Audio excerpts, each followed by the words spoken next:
हरे कृष्णा। तो ये जो कार्तिक का महीना चल रहा है, जिसमें हम कार्तिक के महात्म्य पर चर्चा कर रहे हैं। तो पिछले दिन हमने सुना था पद्म पुराण के अंदर जो कार्तिक महात्म्य की कथा है, उसमें श्री कृष्ण से सत्यभामा बोल रही हैं कि हे स्वामी, ये मेरा कितना बड़ा सौभाग्य है और ये मेरे से इतना बड़ा सौभाग्य कैसे प्राप्त हुआ कि मैं आपकी जो है पत्नी बनी। मुझे इतना बड़ा सौभाग्य कैसे प्राप्त हुआ कि आपकी पत्नियों में भी मैं सर्वश्रेष्ठ बन गई। मैंने ऐसा कौन सा कर्म किया था कि जिससे कि मुझे आप प्राप्त हुए पति के रूप में, और मैं जो है अब कैसे अपना हित करूं। जो कार्य मैंने किया जिससे कि मुझे आप मिले, अब मैं आपसे दूर ना होऊं या आप मुझसे दूर ना होएं, हमेशा आप मेरे पति रहें, मैं हमेशा आपकी पत्नी बनी रहूं। इसके लिए मुझे क्या कर्म करना चाहिए, मैं क्या करती रहूं, मैं ये जानना चाहती हूँ। तो सत्यभामा जब ऐसा बोली तो भगवान ने जो है प्रसन्न होकर के सत्यभामा का हाथ पकड़ करके और उस कल्प वृक्ष के नीचे आ गए, जहाँ सत्यभामा के घर में भगवान ने कल्प वृक्ष लगाया था। सेवकों को बाहर ही रोक दिया और हंसते हुए भगवान जो है सत्यभामा से बोलते हैं। तो आप लोग सुने बड़े ध्यान से, भगवान ने सत्यभामा से क्या बोला। भगवान बोले कि हे देवी, तुम्हारी भांति प्रिया हमको अन्य रानियां नहीं हैं। मेरी 16,000 स्त्रियों में तुम मुझे प्राणों से भी अधिक प्रिया हो। न मे स्वतः प्रियतमा काचिदन्यान्यतम विने षोडशस्त्री सहस्राणाम प्रिया प्राण समाह्यसी। तो भगवान सत्यभामा को इतना महत्व दे रहे हैं कि तुम जो है मुझे प्राणों से भी अधिक प्रिया हो, 16,000 स्त्रियों में तुम सबसे श्रेष्ठ हो। फिर भगवान कहते हैं तुम्हारे लिए मैंने देवताओं और इंद्रदेव से भी विरोध किया। जो भगवान देवताओं की रक्षा के लिए, इंद्र की रक्षा के लिए अवतार लेते हैं, असुरों का वध करते हैं, उन्हीं भगवान ने अपनी प्रिया के पक्ष में देवताओं से युद्ध किया, देवताओं से भी विरोध किया।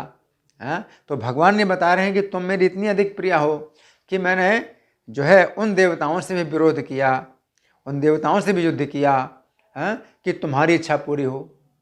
तुम्हारे लिए मैं कल्प वृक्ष लेकर के आया, तो मुझे जो भी युद्ध करना पड़ा मैंने सब प्रकार के युद्ध किए और तुम्हारी इच्छा पूरी की। तो भगवान कहते हैं कि हे देवी, तुमने जो प्रश्न किया है उसके उत्तर में मैं कुछ विस्मयजनक बातें कहता हूँ, उन्हें ध्यान से सुनो। तदर्थम देवराजोपि विरुद्धो दैवतैसां त्वया यद प्रार्थितं कांते शृणुतच्च महाद्भुतम। तो भगवान कह रहे हैं कि तुम जो इस तरह से बोल रही हो कि मैं तुम्हारे प्रश्न का उत्तर दूं, तो मैं तुम्हारे प्रश्न का उत्तर क्यों नहीं दूंगा। तुम समझो, क्योंकि मैं तुम्हारे प्रश्न का उत्तर जरूर दूंगा। क्यों? क्योंकि कुछ ऐसे कारण हैं कि मैं तुम्हारी बात को जो है अनसुनी नहीं कर सकता, मैं तुम्हारे प्रश्न को अनसुना नहीं कर सकता हूँ। तो सुनो मैं क्या बताता हूँ। भगवान कहते हैं कि जब तुम्हारे लिए कोई चीज़ ना देने योग्य नहीं है, मेरे पास ऐसी कोई चीज़ नहीं है जो तुम्हें मैं ना दूँ, भगवान कह रहे हैं, और कोई काम ऐसा नहीं है जो तुम्हारे लिए मैं ना करूँ, और कोई बात ऐसी नहीं है जो मैं तुमसे ना कहूँ। तो भगवान इस प्रकार सत्यभामा को बता रहे हैं कि कोई चीज़ ऐसी नहीं है जो मैं तुम्हें ना दूँ, तुम मांगो मैं ना दूँ। कोई काम ऐसा नहीं है जो तुम कहो करने के लिए मैं ना करूँ, और कोई बात ऐसी नहीं है जो तुम पूछो और मैं ना बताऊँ। तो फिर तुम्हारे प्रश्न का उत्तर ना दूँ, ये कैसे हो सकता है। अधेयमपि वा कार्यम अकथ्यमपि यत् पुनः तत्करोमि कथम प्रश्नम कथयामि न तत्प्रिय। हे प्रियतमे, जो तुम्हारे मन में हो सो पूछो, मैं कहूँगा सत्यभामा कहने लगी, हे नाथ, मैंने पूर्व जन्म में ऐसा कौन सा दान, व्रत तथा तप किया था? पृच्छस्व सर्वं कथये यत्ते मनसि वर्तते, दानं व्रतं तपो वापि किं पूर्वं कृतं मया। तो सत्यभामा कहते हैं कि हे नाथ, मैंने पूर्व जन्म में कौन सा दान, व्रत या तप किया था जिससे क्या हुआ कि मेरा जन्म हुआ इस पृथ्वी पर और आपकी अर्धांगिनी बनी और गरुड़ गामिनी बनी।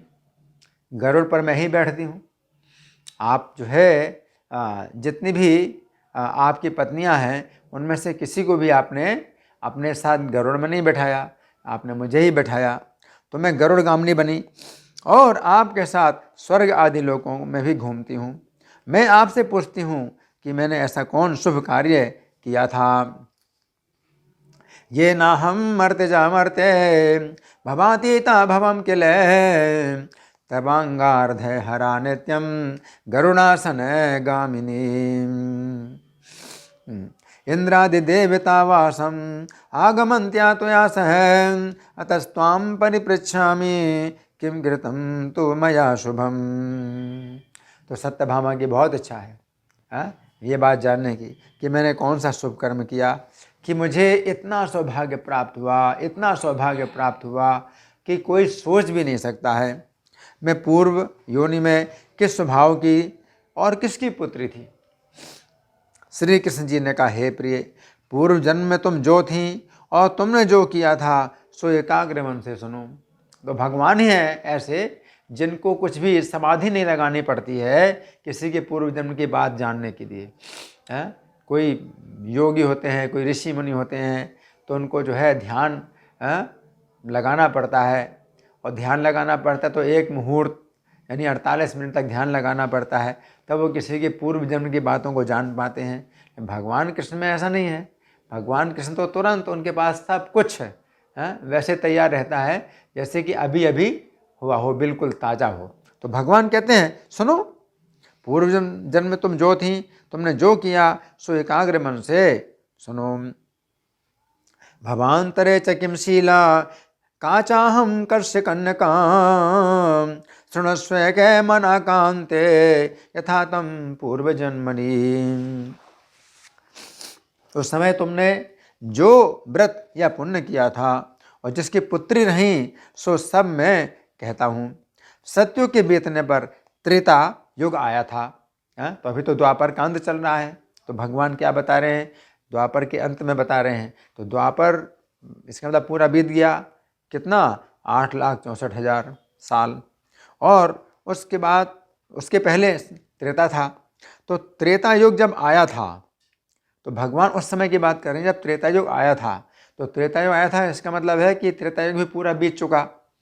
तो 8,64,000 साल द्वापर की बीत गए और त्रेता के 12,96,000 साल बीत गए। तो इन दोनों को जोड़ने से कितना होता है? 12 और 8 20 लाख, 20 लाख और 21 लाख से भी ज़्यादा ये होता है। 21 लाख साल से भी पहले भगवान जो है सत्यभामा को बताते हैं कि उस समय की बात है, पिछले जन्म में तुम क्या थी। देखो भगवान का कैसा ज्ञान है, भगवान के पास ऐसा ज्ञान है। तो भगवान कहते हैं कि त्रेता के प्रारंभ में माया नगरी में अग्निहोत्र और वेद वेदांगों को जानने वाले देव शर्मा नामक एक ब्राह्मण रहते थे। तो माया नगरी में रहते थे। वे नित्य अभ्यागतों की सेवा करते थे, हवन करते थे, दूसरे सूर्य के समान तेजस्वी थे। पुण्यमृतं कृतवती तत्सर्वं कथयामि ते, आसीन कृतयुगस्यान्ते मायापुर्यां द्विजोत्तमः। आत्रेयो देव शर्मेति वेद वेदांग पारगः, आतिथेयोग्नि शुश्रूषः सौर्य व्रत परायणः। तो वृद्धावस्था में उनके गुणवती नाम की एक पुत्री हुई। तो भगवान क्या बता रहे हैं? देव शर्मा नाम के ब्राह्मण हुए, माया नगरी में हुए और वृद्धावस्था में उनको एक पुत्री प्राप्त हुई, उसका नाम था गुणवती। सयानी होने पर उन्होंने चंद्र शर्मा नाम के अपने एक शिष्य के साथ उसका विवाह कर दिया। अब पुत्रहीन देव शर्मा उस शिष्य को पुत्र की भांति और शिष्य भी देव शर्मा को पिता के समान मानता हुआ साथ रहने लगा। तो पिता और पुत्री और दामाद एक ही घर में रहते हैं।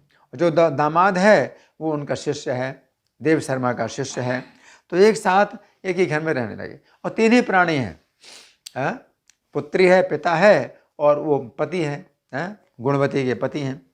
गुणवती के पति हैं चंद्र शर्मा और गुणवती के पिता हैं देव शर्मा।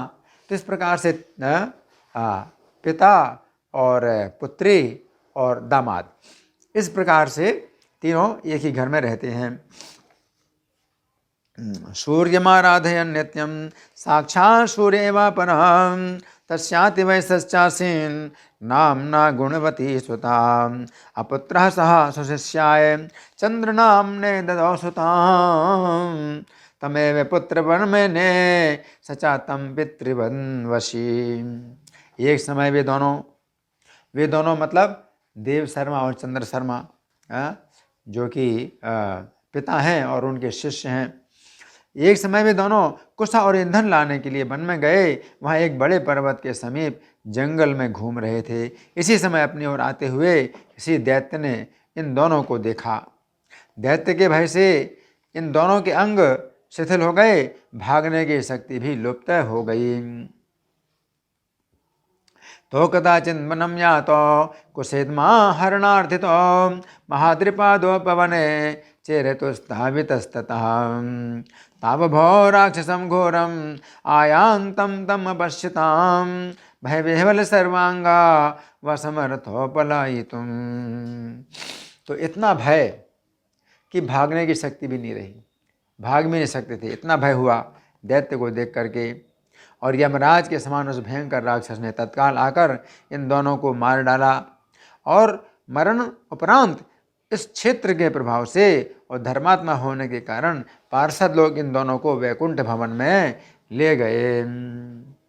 तावभो राक्षसं घोरं निहतो रक्षसा तेन कृतान्त समरूपिणा तो तच्छेत्र प्रभावेण धर्मशील तया पुनः वैकुंठ भवनं नीतो मद्गणैर्मत् समीप गए यावज्जीवं दुयत्ताभ्यां सूर्य पूजादिकं कृतं। तो भगवान क्या कहते हैं कि दोनों चंद्र शर्मा और देव शर्मा को जो है जब दैत्य ने मार डाला तो वैकुंठ से पार्षद विमान लेकर के आए और इन दोनों को वैकुंठ भवन में ले गए। तो जब वे वैकुंठ में आए तब विमान पर चढ़े हुए सूर्य के समान तेजस्वी मेरे ही जैसे रूपवान और दिव्य चंदन और माला धारण किए थे, वे वहाँ मेरे ही पास रहने लगे। तो भगवान ये बता रहे हैं, क्या बता रहे हैं कि वैकुंठ में आए विमान में चढ़ करके और मेरे जैसे रूप यानी चार भुजाएं, शंख चक्र गदा पद्म, सेवक होते हैं। भगवान के धाम में जो है भगवान जैसे लोग होते हैं, चार भुजाओं वाले और पीताम्बर धारण किए, शंख चक्र गदा पद्म धारण किए, तो भगवान जैसे होते हैं। लेकिन वो भगवान नहीं होते, भगवान के सेवक होते हैं। तो भगवान कहते हैं कि मेरे समान रूपवान और वहाँ मेरे ही पास रहने लगे। ततश्च तो भवनाधिवासिनो विमानयानो रविवर्चसा बुभो मत्तुल्य रूपो मम सन्निधानगो दिव्यांगना चंदन योग भोगिनो। तो अब भगवान कृष्ण सुना रहे हैं कि हे प्रिय, उधर गुणवती ने अपने पिता और पति का राक्षस द्वारा मरण सुना तो दुखी होकर विलाप करने लगी। अब देखिए गुणवती का कितना कष्ट, क्योंकि वो आश्रित, अपने पिता के आश्रित, पति के आश्रित।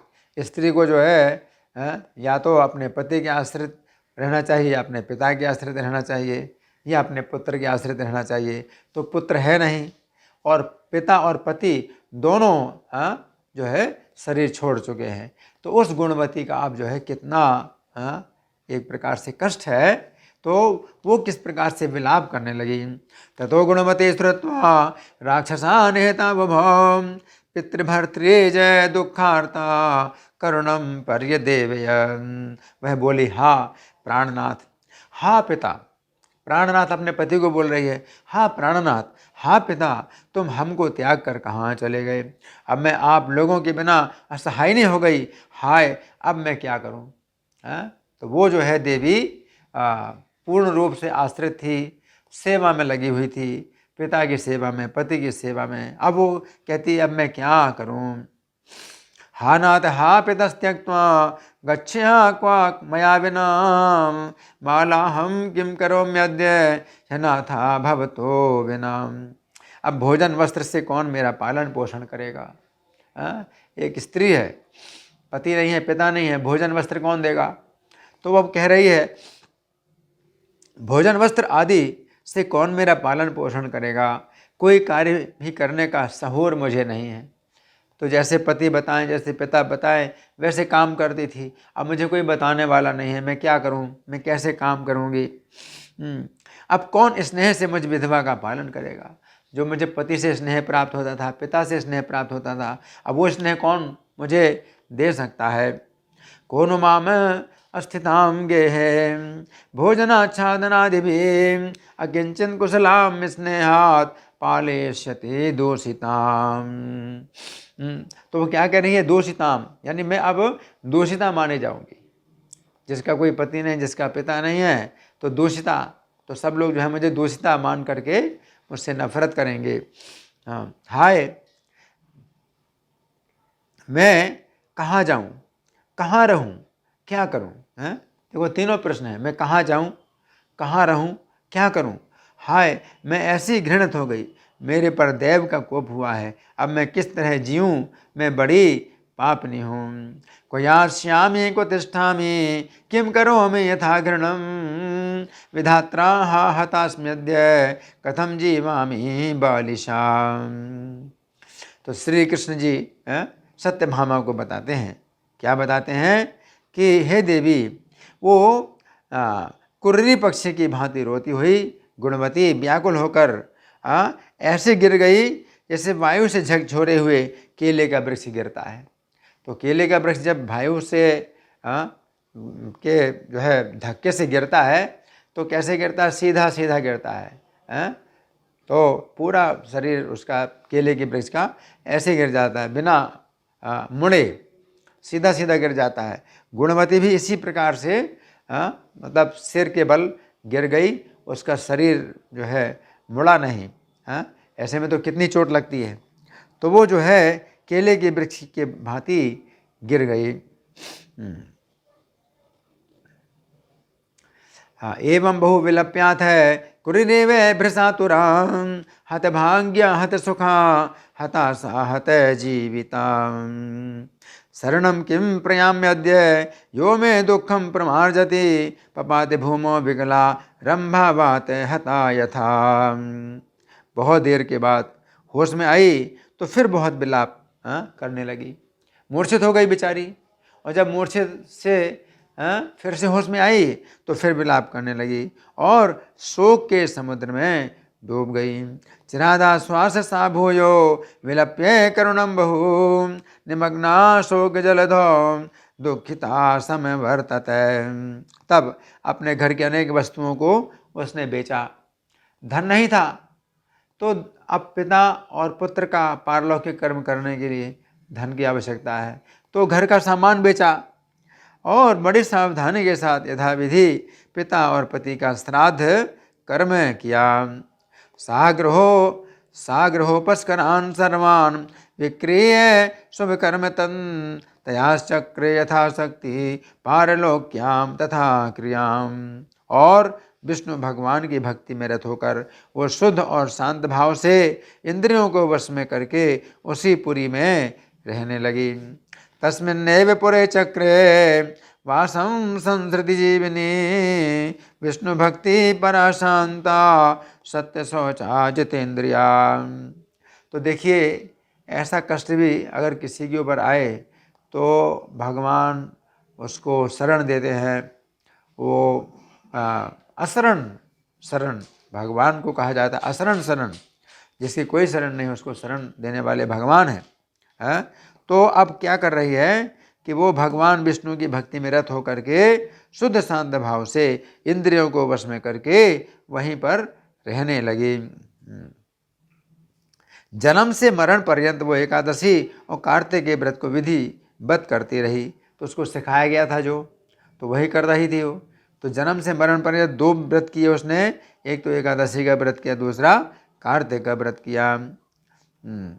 व्रत द्वयम तथा सम्यंग आजन्म मरणात् कृतम एकादशी व्रतम सम्यक सेवनम कार्तिकस्य च। तो ये दोनों व्रत क्या हैं? वैष्णव व्रत, वैष्णवों के लिए हैं, विष्णु की प्रसन्नता के लिए हैं, और कोई व्रत नहीं है। तो अनेक देवताओं के अनेक प्रकार के व्रत होते हैं। कोई शुक्रवार का व्रत करे, कोई मंगलवार का, कोई रविवार का, तो ये सब नहीं, केवल विष्णु की प्रसन्नता के लिए एकादशी का व्रत और कार्तिक व्रत। तो अब यहीं पर ही हम कथा का विश्राम करते हैं। तो हमें समझना चाहिए कि भगवान सत्यभामा को जो बता रहे हैं, तो उसके पूर्व जन्म की कथा बता रहे हैं। तो पूर्व जन्म में ये जो गुणवती है, यही सत्यभामा है। तो हमें ये समझना चाहिए कि सत्यभामा जो है यही है जो कि बहुत दुख में पड़ गई और अब भगवान की प्रसन्नता के लिए ये 2 प्रकार के व्रत कर रही है। धन्यवाद। हरे कृष्णा।